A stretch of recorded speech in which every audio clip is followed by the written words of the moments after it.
Hello, Gemini. Welcome to KK Superstar Tarot and Astrology. Kind of a rainy day here today. I'm going to do a reading for Gemini season. So I'm starting with Gemini. The sun moves into Gemini on Monday the 20th.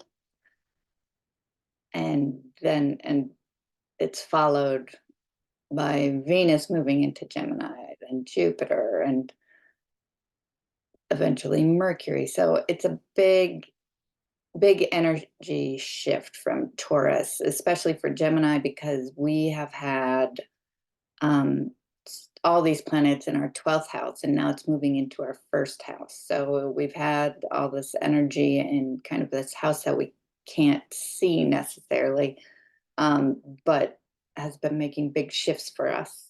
I say us because I am a Gemini rising. The first card that popped out was heart. So I'm going to take this as the overall energy. Underneath that is the storm, which is Uranus. So Uranus, every one of these planets has been making a conjunction with Uranus as it's been moving through Taurus into Gemini. So as each of these planets, the sun, Jupiter, Venus, and eventually Mercury, as they pass through Taurus, they're going to hit Uranus, which is the cosmic change maker. Then they end up in Gemini, and I think it's going to become pretty clear what has been going on beneath the surface for us. So I'm doing a reading. This is the overall energy, which is quite beautiful, the heart, the center. And I'm going to ask what is coming in and what is leaving. So first is what is coming in, and then what is leaving, and then I will pull some tarot to clarify. Okay, so what is coming in for Gemini during Gemini season? What's coming in for Gemini? What's coming in for Gemini? Oops. Ooh. Okay, coming in. Ooh, so many cards. We got the Mystic, the King, the Venom, wow, and the Pilgrim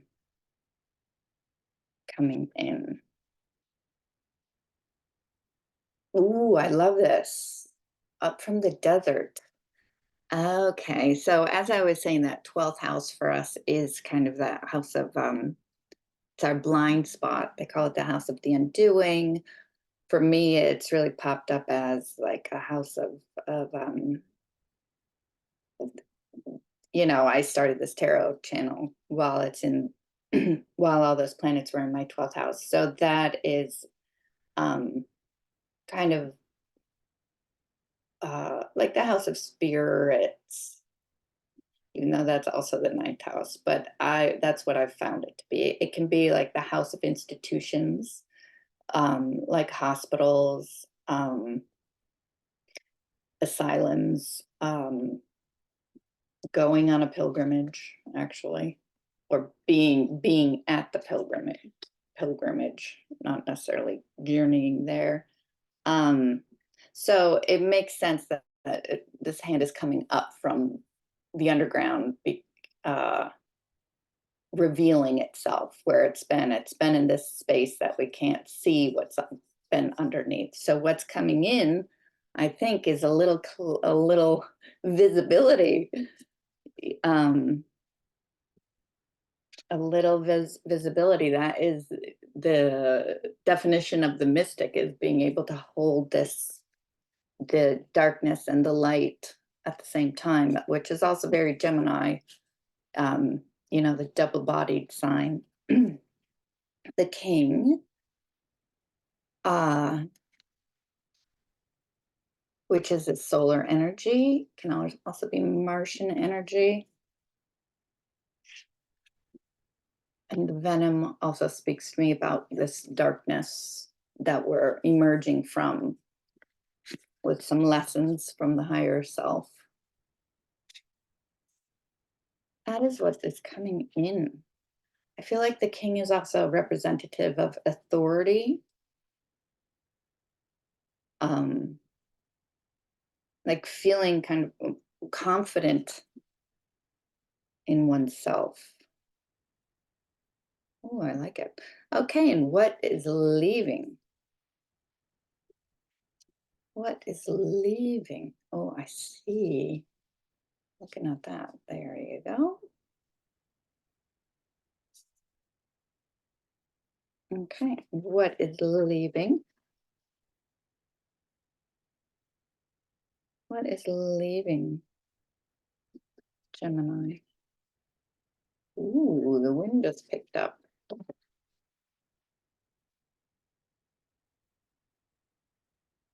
Mm. This is interesting. So the mountain and the creator.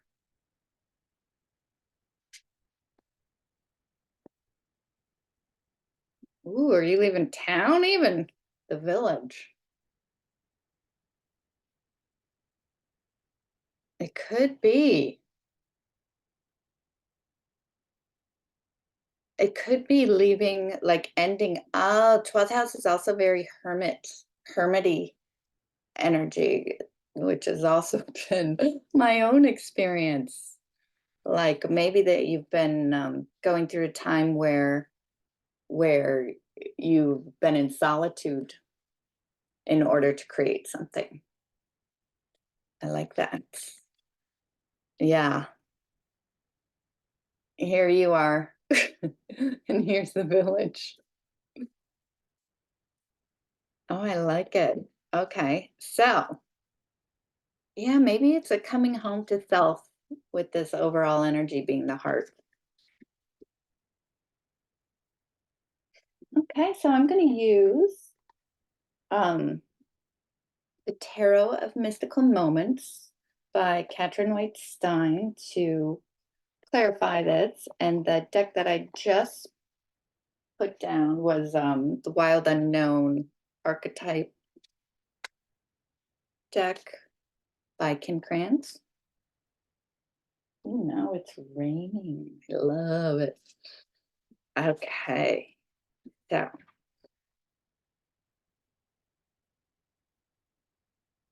let's clarify. The mystic, the king, the venom, and the pilgrim. Ah, yeah, you are leaving. You're coming out of the dark, coming out of solitude with some so the mystic and the venom to me, um the mystic can hold the can alchemize the venom, which is interesting to me.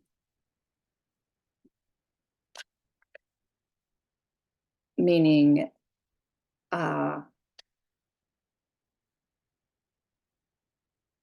if something that has been poisoning or poisonous, it can hold it in its core and it changes it to something that is the positive. Okay, so let's see. The mystic, the king, the venom, and the pilgrim. The mystic, the king, the venom, and the pilgrim. Can you please clarify this, king? Wow, that's exactly what temperance means, is that alchemization. So it's not diluting, it's by combining, we we change the quality. I love it. Okay, so that is something tempering. Temperance. Okay.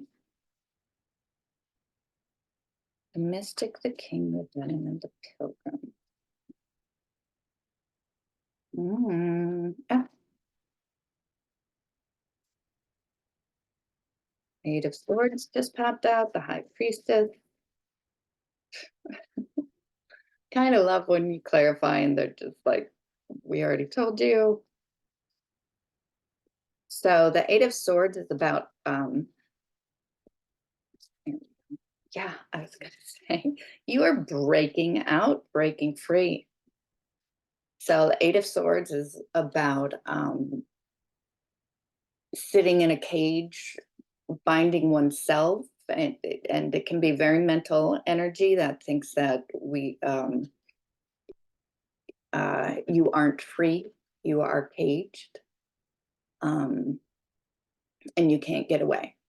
But if you look at this card, you see that this big angel type being could get out. The lid is open, right? But they're kind of wallowing in their own sorrows. It's kind of the cage of your own creating, your own making. And I think that's funny because then we have the Seven of Wands, which is literally this guy is like, wait a second here. He's just like, I can just step right out. I can step out of this cage. And that's what he does. Then we have the High Priestess between those two. It's this higher self, this mystical, well, this mystical, although maybe that's the Temperance is also the mystic. What the mystic can do is temper the pilgrim, which is somebody who is seeking a higher wisdom, the higher wisdom of the High Priestess, which is in this watery body, which is beautiful because that's kind of this emotional body, which is where the heart is. It's this cute. It always reminds me of On Golden Pond. It's very calm, comforting waters, right? So it really does look like you figured out a way to step out of a situation where you were confining yourself, which is very 12th house to first house. That's fun. So this is what you're walking into, a release, what you're stepping into, a release. Yeah, moving on, the Chariot. Bye-bye.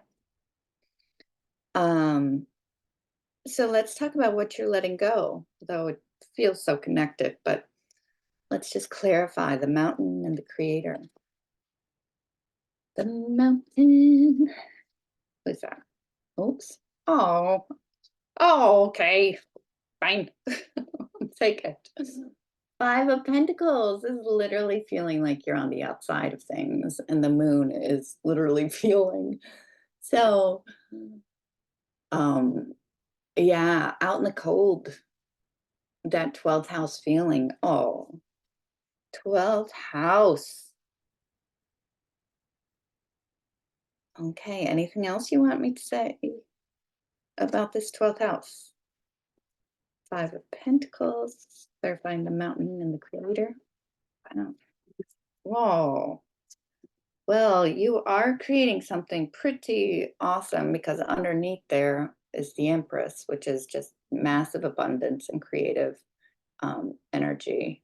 We see this little uh, like embryonic beginnings that just become something gigantic.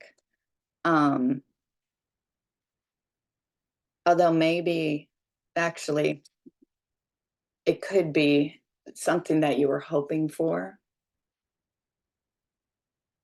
You were trying to make this beauty thing, and it was your heart kind of got broken.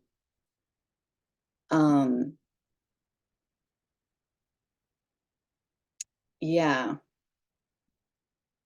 with the I'm sorry, with the Five of Cups and the Ten of Cups. It could have been you were trying to create something that didn't come to fruition, or in a way that this attempt, um, and maybe it was a relationship, um, but this feeling of loss. You have 5 of Swords, 5 of Pentacles, and 5 of Cups. So it feels like there was something that pushed you into this, 12th house, something emotional that you were dealing with on a deep level, that you had to go interior, and you're coming out of it. You're coming out of that, and changing that hurt into something that gives you more strength, I would say. Yeah, and you're using that strength to break free, break out of the cage. All right. Well, thank you so much, Gemini, and my heart is with you. Please like and subscribe, and I will see you again soon. Thank you.